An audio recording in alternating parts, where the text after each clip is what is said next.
In 1717, Augustus the Strong, Elector of Saxony and King of Poland, known as Augustus the Strong, acquired a small palace on the right bank of the Elbe River in Dresden. He later enlarged the building and created what was essentially a porcelain palace. What eventually became known as the Japanese Palace housed Augustus's extensive collection of Asian ceramics. He was an obsessive collector, and his collection numbered some 20,000 pieces. But in this video, I'm going to talk about the porcelain menagerie that he commissioned from the porcelain factory founded by his official decree in Meissen near Dresden in 1710.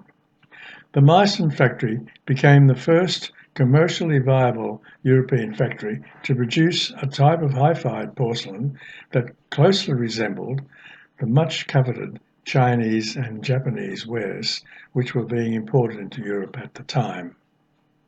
In the scheme for the interior of the Japanese palace, the rooms on the second floor were reserved for the Meissen porcelain. The most spectacular display was a large gallery exhibiting a menagerie of life-size and near-life-size birds and animals made in porcelain.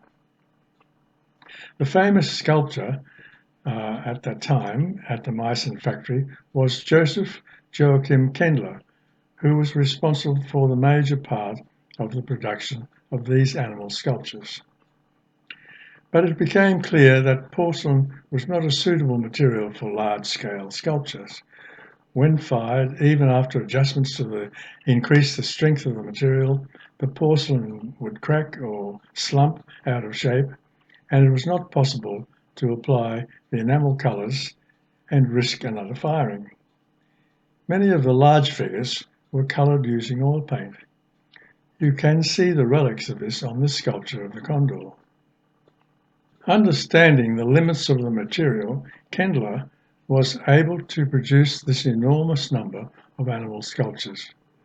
Orders and delivery began in 1730 for the projected 292 figures depicting 32 different birds and 296 figures representing 37 other animals of domestic, exotic, and fantastic origin.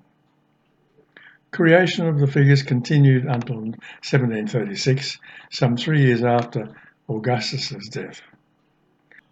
While never completed, this curious and fascinating project remains one of the outstanding artistic achievements in ceramics of the 18th century.